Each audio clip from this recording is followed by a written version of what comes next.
So hello guys, welcome back to my channel and let's continue the spoiler and preview of Revenge Love BL the series episode 15, जहाँ पर हम पहली बार जी चंग को दबाव से एक सीक्रेट रखते हुए देखने वाले हैं।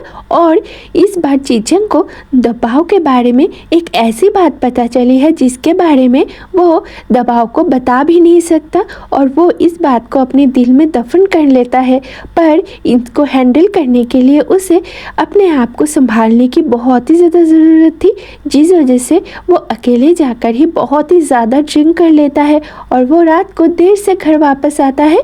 अब जी चंग इस बारे में उस सुयू को बता भी नहीं सकता था, क्योंकि उसे पता है अगर वो सुयू को इस बारे में बताएगा तो वो सब कुछ खो देगा।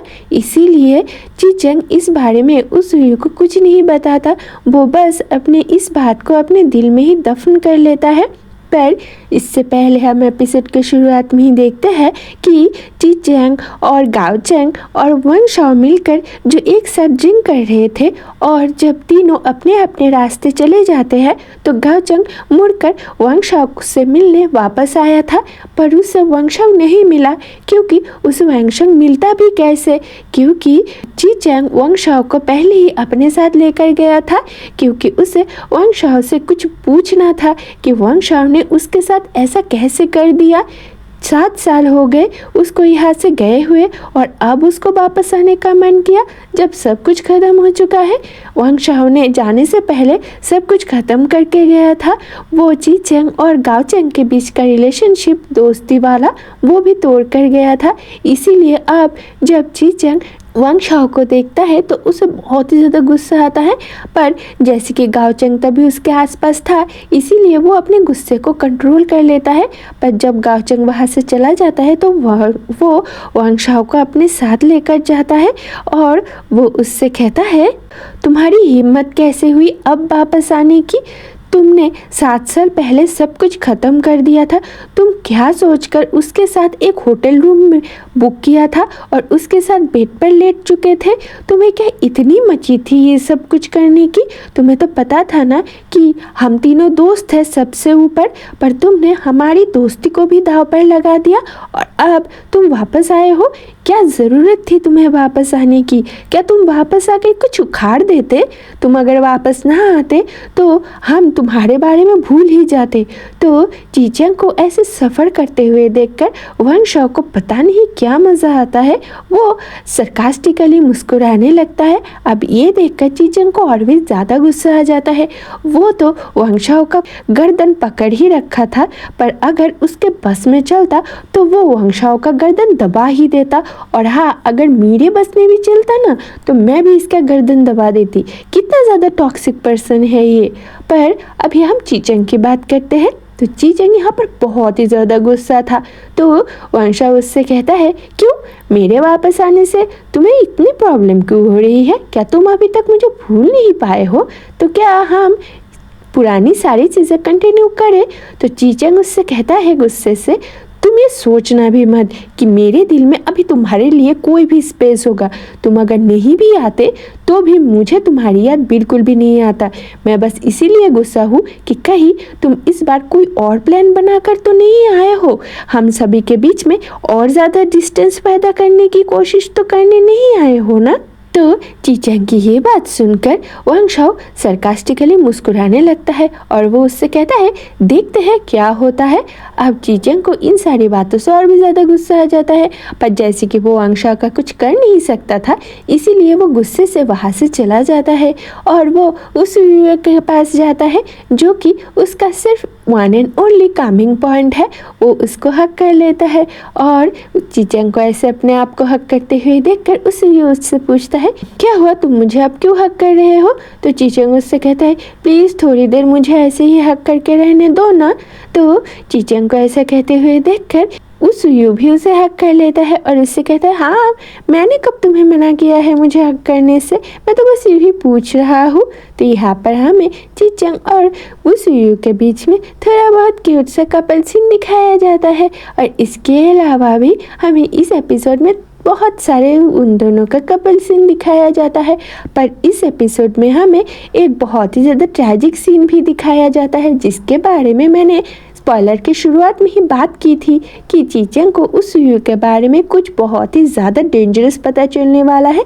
एक्चुअली नोवेल के हिसाब से और मुझे मिले हुए इन्फॉर्मेशन के हिसाब से चीचेंग को वो सुयू के मॉम के बारे में पता चलने वाला है। एक्चुअली चीचेंग ने जो डॉक्टर उस सुयू के मॉम के लिए अपॉइंट किया है उसने चीचेंग को ये इन्फॉर्म किया है कि उस सुयू के मॉम के पास सिर्फ 6 महीने हैं, वो कैंसर से गुजर रही है। अब ये बात सुनकर चीचेंग के पैरों तले से ज़मीन खिसक जाती है क्योंकि उसे उस सुयू की मॉम बहुत ही अच्छी लगती है। वो जब भी उनसे मिलने जाता है उस सुयू की मॉम उसे बहुत ही अच्छे से ट्रीट करती है, जितना अच्छे से उसकी फैमिली ने भी कभी भी उसे ट्रीट नहीं किया है।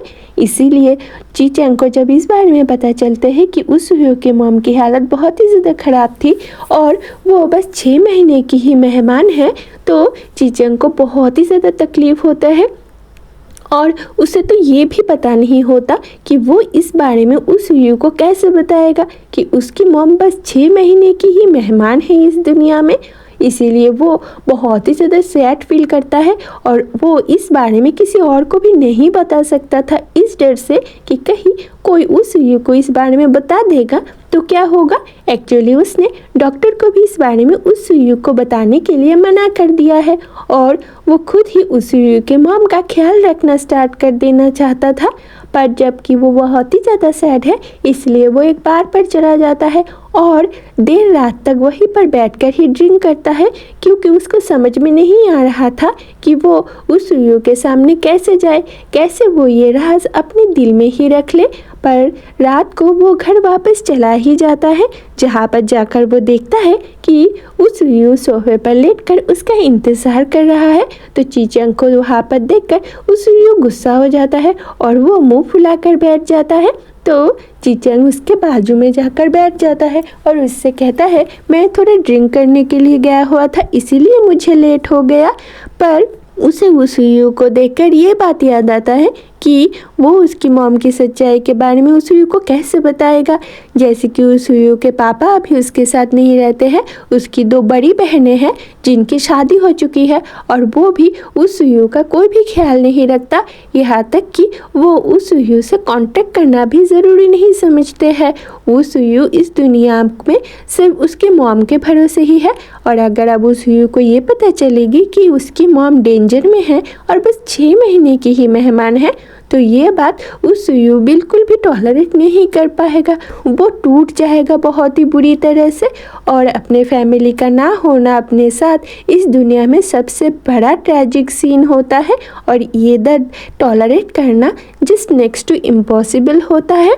और चीचेंग अपने प्यार को पूरे काले कपड़ों में नहीं देख सकता था कि वो अपने सारे फैमिली मेम्बर्स को खोकर इस दुनिया में अकेला हो जाएगा। ये बात चीचेंग के दिल को बहुत ही ज़्यादा हर्ट कर रहा था। तो वो उस सुयू को कुछ बताना चाहता था पर वो बता नहीं पाया, इसीलिए दबाव गुस्सा हो जाता है और वो सोफे पर से उठकर जाने लगता है। तो चीचेंग उसको वेस्ट से पकड़कर अपनी तरफ खींचता है और उसके शोल्डर पर लीन होकर उससे कहता है, प्लीज़ मुझे माफ़ कर दो, मैं दोबारा से तुम्हें इतनी रात तक इंतज़ार नहीं करवाऊंगा, आज के लिए प्लीज़ मुझे माफ़ कर दो।